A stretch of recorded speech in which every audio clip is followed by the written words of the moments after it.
Good evening, and welcome to the Tales from the Kagawi Crypt.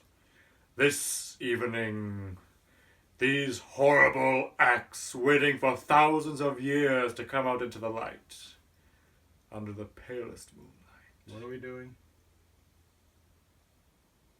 And now, we review the tale of the mummy.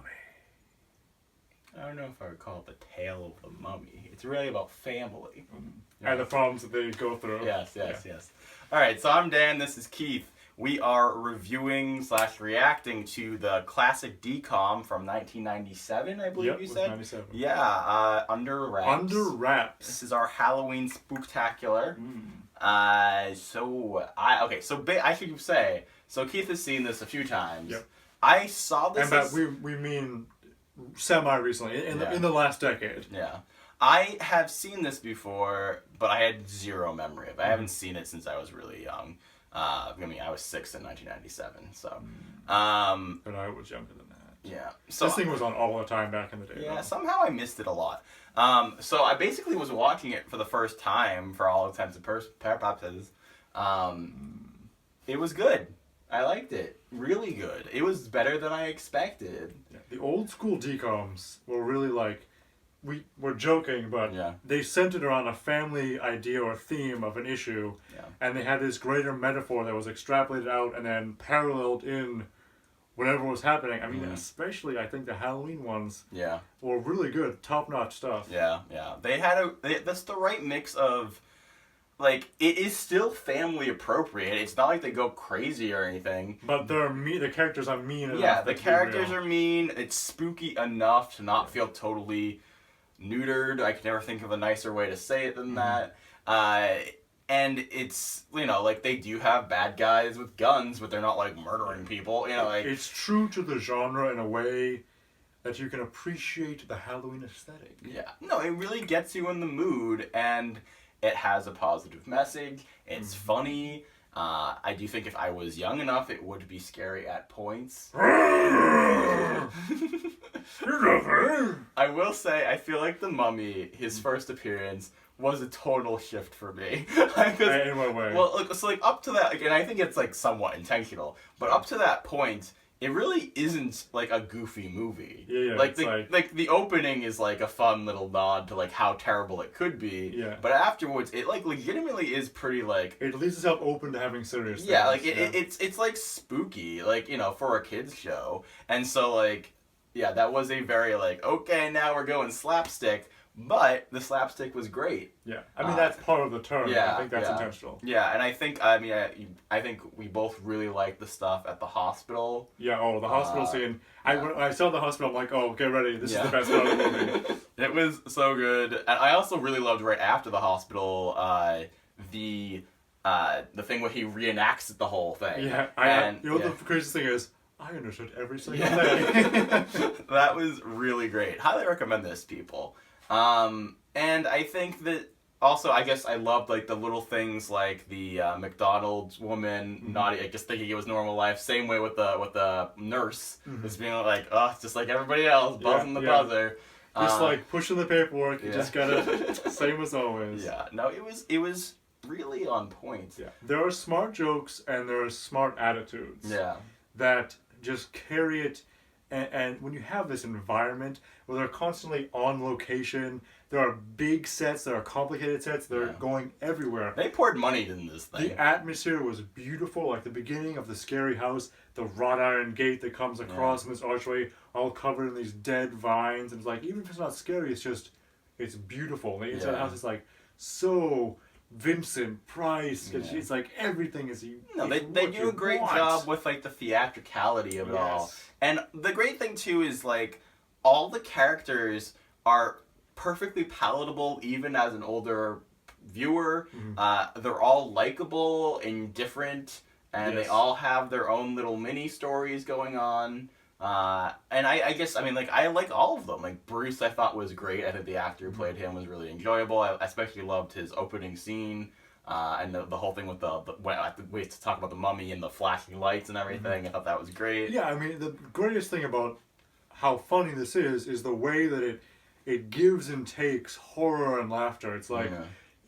you know that it's supposed to be supernatural and occult, but the whole thing is like there's all the, you know, he's like a fake medium, and he's all these like spooky shop, and he's like special effects is the whole thing, and so it's all that great give and take. I mean, it's. I could easily watch a show based around these groups of kids getting into different hijinks every week with different monsters or whatever. Monsters? Yeah. It's called Monster Mayhem. Yeah, like, I mean, like, they set up a world that I want to learn more of. I want to see these kids grow up. I want to see them hanging out at Bruce and Bruce telling them about different creatures. You know, Do you know what you're describing? What? Scooby-Doo. Well, yeah, but not exactly. Also great. Yeah, recommend Scooby-Doo. Yeah, but I mean, to me, like, if what I'm describing would be in some ways better than Scooby-Doo, because it's like there's like a relatability. Yeah, there's just these characters. Yeah. Yeah, I don't know. Someone could just totally just remake Scooby-Doo as a live-action thing with kids. Well, they did. Well, but not like that. Oh, boy. But we don't talk about that. But yeah, I mean, I think it's Harold, right? Harold is the mummy. Yeah, Harold is perfect. The comedy is consistently good. I love him wearing the outfit when they dress him The up. 70s, Superfly suit. Yeah, that's great. Him playing with the koosh ball and the slingshot that goes out the window. Yeah, we were joking, like, what a great narrative device. How do we get him out of the house? He shoots a koosh ball with a slingshot out the window. And he's like, oh, I've got to go get it now. Perfection. So do we want to talk more about the actual moral going on here? Yeah, okay. I mean, but you should talk about how it's played by the same actor. Oh, yeah, it is funny. So, because Harold / Ted, the mom's boyfriend, is the actor that plays Marshall's dad in How I Met Your Mother, and the son, the main character in this movie, is also named Marshall, which is pretty funny. Well, that wasn't even the joke I was saying. And further on that, yeah, the stepdad / soon-to-be stepdad, mom's boyfriend, and the mummy are the same guy, because it's this big guy. He's like 6'4", 6'5", or whatever, and he's the mummy here. Yeah. And he's like, the funny thing is, like, as the normal human, he has like a couple 2 lines, 3 lines, and then he's smiling mummy, at the wife. He has also like no lines, but it's all you know. Yeah. So it's just a funny parallel. I mean, that's really interesting, and I wonder what I would have. First, like, do you think like everybody who watched that got that? Probably not. I right? don't think so. Yeah. I feel like for me, it's something that I saw. Last time I watched it was probably like a year ago, 2 years ago, and I probably was looking at IMDb and being like, I probably had a question like, wait a minute. Yeah. Well, that's the thing. And I feel feel like it up. I'm like, oh my goodness. You told me very early on. I kind of wish you hadn't, because I feel like if you had gotten to the end of the movie and you told me, I would have been like, mind blown. Like, and I think that's really interesting because. I mean, so that, like, did, and I don't think in a negative way, but it did sort of color my viewing of the movie, in that I was like... And it's Tale of Love. Yeah, well, because it was very, like, you made it clear, and the movie was making it clear that it was sort of drawing a parallel between them and him, but I didn't quite get in what way, because I thought... Until they explained it. Yeah, until they explained it, because I knew that there was a parallel, but I thought it was supposed to be like, oh, he's connecting with a father figure, now he's open for another father figure, but it's not quite that. There's a connection there, There's but some element of him just being more comfortable with a new element in his life. Yeah. But the main thing is, honestly, learning the importance of love in general. Seeing this love story play out over thousands of years, he gets to see the end of it. Yeah. And he just understands the value and importance of love and sees these people trying so hard to get together. And I assume the Queen Mummy was played by his mom, the same actor. Yeah, there's no reason why they wouldn't have done that. And so the whole thing is that, like, at the end, when the mummies go back into the sarcophagi, and he comes home and he says, you know, like, do you love Ted? You know, if two people really love each other, they should get married. Somebody shouldn't stand in their way. So he learns to step aside and let their love story be important and play out instead of being selfish. And I think they set that up really well and pretty, like, surprisingly poignant when he's talking earlier on about how nobody seems to stay together anymore. Right. Even my friends' parents who are together, they don't like it. And Gilbert says, you know, like, my dad he's just grunting. It's more than my dad says. Yeah. Or whatever. Well, you know, if you had the crazy doll mom as your wife, I don't know that I'd want to talk to her either. But it's I think that is a powerful thing, and it's obviously this is a goofy, silly movie, but it's the perfect kind of family I'm not going to call film. it artful. Yeah. But it just is fun. It's fun and well done for exactly what it is. Yeah, well, I mean, I don't know that I agree with you. I feel like it is artful. It's artful for what it's trying to do and say. It sends a positive message. I think no matter what, there's art in comedy, there's art in spookiness, which I think it totally works for kids.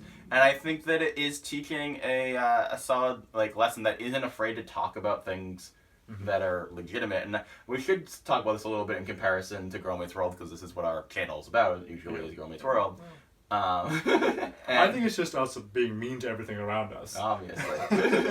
But it was kind of shocking to hear people talking about bras and calling each other's losers and I was even thinking about it in the context of the scene, one of the last scenes is Marshall putting gel in his hair and being all nervous, and it's I cannot picture yes, they've had Lucas be nervous, and that was not perfect, that was pretty dorky, but you feel like it earned that. I feel like it totally earned that, and also he's young enough that it earns that. That yes, our kids now they're in high school or whatever. But I can't.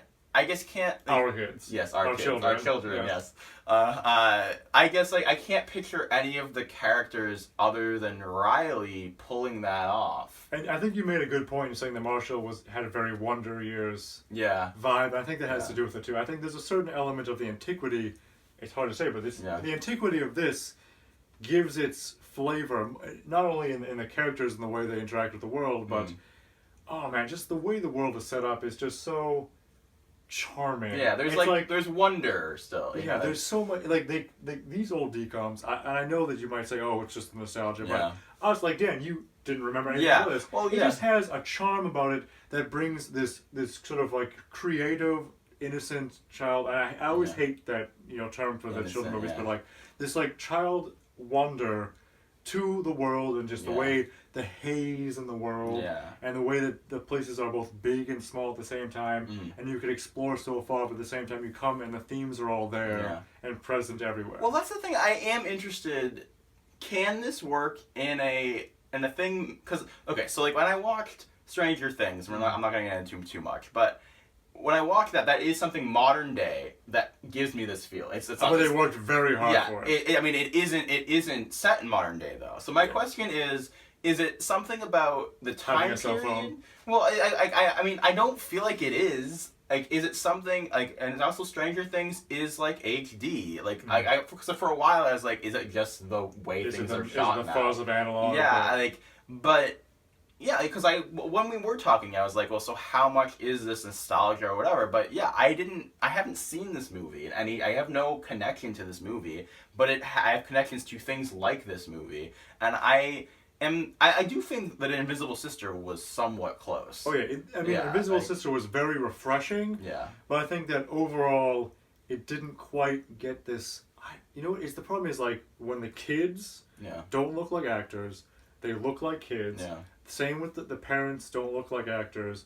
When the world is just harsh enough, and their people are just harsh enough to each other, that you don't feel like you're watching a stage, that you really feel like you're getting sucked into this beautiful, windy autumn night, where the leaves are just rolling around the cement and just piling up against the roots of this gnarled oak tree that comes down, and the branches are groaning, and the gate is swinging. That is oh, I'm there, man! I'm there. Yeah. And it's it's the attention just spent, just the attitude and attention spent on just sucking you in to the place before you even care about the characters. Before you get into the story, you just.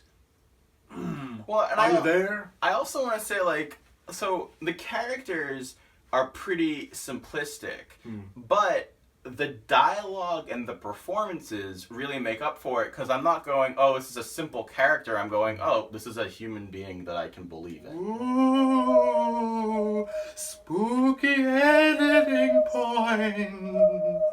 Yep. All right. It was probably actually entirely out of shot. They don't even know what the hell I was doing. Well, it was spooky.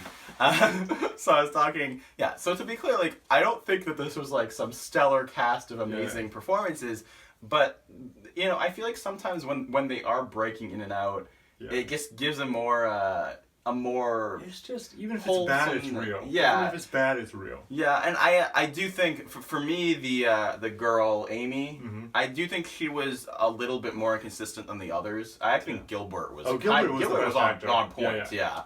And I'm pretty sure he was... I might be wrong, but I'm pretty sure he was a voice from Hey Arnold. I think he was Eugene. And I didn't look it up, I definitely remember that kid. But yeah, so I think he was on point. But the thing is, like, Amy, even though I think that she had a few lines that were off... She was such a snark. Well, and that she had high highs and low lows. Like, her highs were some of the best moments. Tell me about them. Well, I mean, I just mean, like, when he was able to deliver a line well, he delivered it very well. Because there was, like, kind of venom in it. Yeah. And sometimes it was... Yeah, and I think that was great. And, I mean, we were talking about how, like, there's almost, like, a sex positivity thing going on with her. Because she is using these shock factor things to throw, especially Gilbert, but like in general, like out at the world, people like off their rhythm and talking about bras, talking about sleeping in the nude, and it's like, this was on Disney. And she's like, she turns down this guy at the locker, like, he watched the Olsen twins movie twice. Can you really respect a guy, you know, like that went through that? And it's like she just is so, she's so mean in a great way that she just has this energy, and I think that these are the kind of characters that we just don't get anymore. Yeah, no, she was really great. And I also liked, that reminded me of the Olsen twins thing, reminded me of Gilbert talking about Sound of Music. And they're talking about E.T. Yeah. Didn't you see E.T.? We're gonna... Yeah.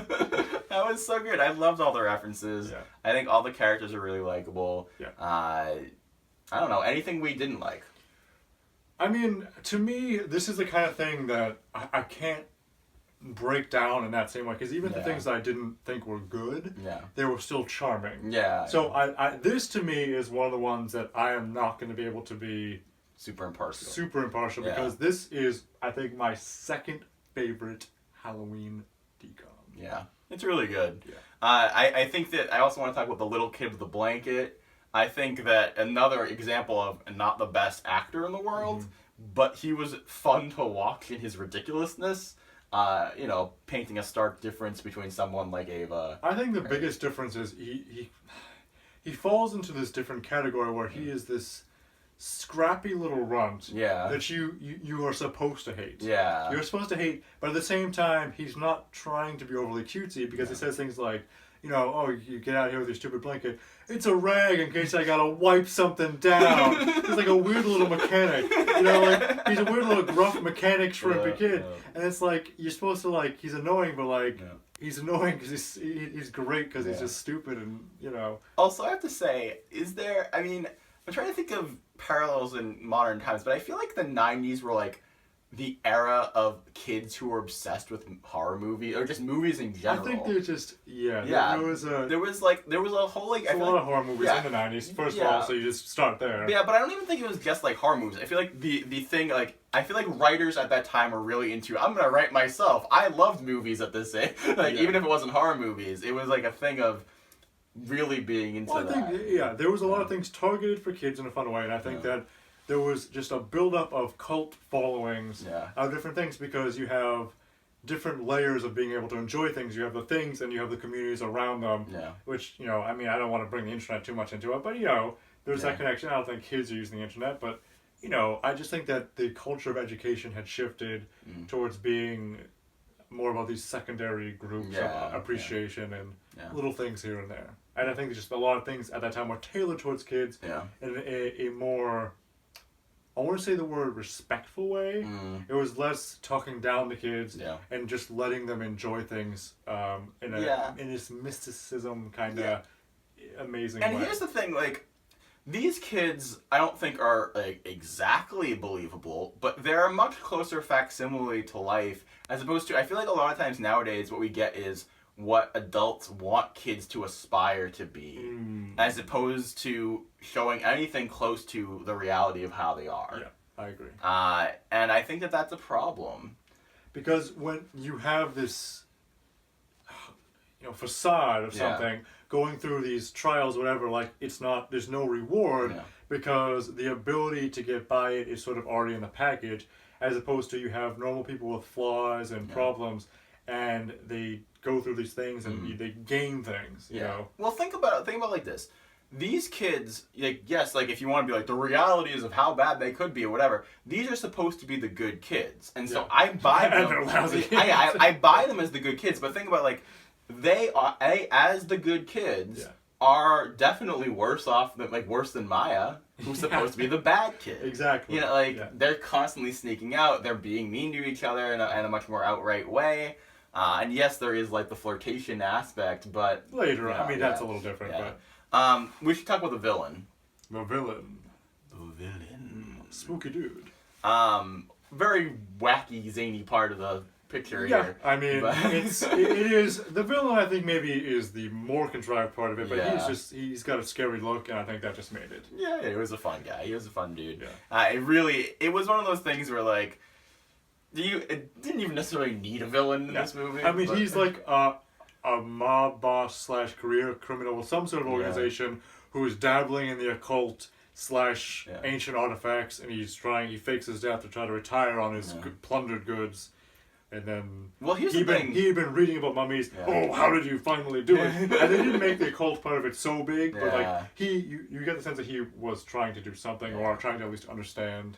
Interesting thing though, I was actually pretty surprised that guy ended up actually being evil, quote unquote. You thought he was going to be the nice old guy everyone misunderstood. Yeah. I mean, that's the trope, right? That everybody was like, oh, it's a spooky house on the street. They're actually right about it. He actually did have a coffin in his basement. He actually is going to kill people. So I thought that was actually kind of funny. Very rare. Makes you think about, what was it? He moved to Seattle? The kid? Yeah. I forget the name. It's like Kyle or something. He never writes anymore. Oh, that was so good. All right. That was a really good joke. Yeah, that was a fan. That one-liner and the one-liner of, I just understood everything he said. Yeah. Are the two best one-liners in that thing. Yeah, that was really great. All right, anything else? Check out our super spooky other podcast that we did today. So we did a podcast for my other show, the Screamcast, over on iTunes. Not a YouTube show, it's a podcast. Can you believe it's taken this long for him to invite me on the show? I'm pretty sure I invited you, it just hasn't worked out. Yeah, no, so Keith and I are on the Screamcast. We talk about the movie Hush. It's really good. It is really good. It's on Netflix, so check it out.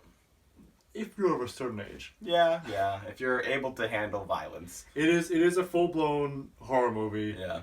It is an indie movie, but it's really great. I would recommend. Yes. Definitely would recommend. Also, please... Oh, this went away. Oh, boy. I hope it was just recently. I feel like it was. I think it was, too. I feel like I've been seeing it as Yeah, well, what are you going to do? At this point, we're doing this thing. All right, so if you want to know more about us, people doing stuff, check us out over on Twitter at GMW Podcast. Please rate us or review us on iTunes and leave us comments below. What do you think about Under Wraps? What are your favorite Halloween family films, DComs, all that jazz? Tweet in top 5 Halloween DComs. Yeah, if Caitlin was here, I totally would have said we should just rank our DCom, like our Halloween DComs. But we want to save the number one for her, which is Don't Look Under the Bed. Yeah, Don't Look Under the Bed is not only the number one Halloween DCom. I think it is the best DCom ever. Hands down. I think that's probably true. Very good movie, and yeah, Caitlin's off in New York at a crazy concert, so she couldn't be here. She's at a K-pop concert in New York. Yeah. All right, we'll see you for what's it called? Her Monster. Girl meets Her Monster. And sorry we never did a World of Terror 3 video, but at this point nobody cares. Yeah, it's been a long few weeks of work and schedule. Let this be your special treat. Special treat. All right, thanks guys. Thanks. Sorry if I've been looking over here and not the lens, because I'm looking at my reflection in the poster right behind to see how my light is. Yeah. This is my ghosty mug. Yeah, it's nice. Pretty awesome, huh? Bye.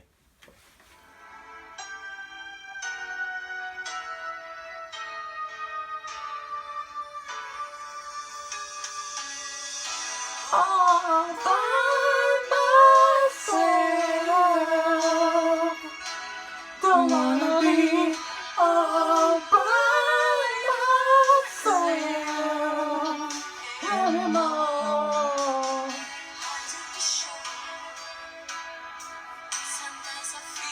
That's enough. I'll do one more take. Let's see what it looks like.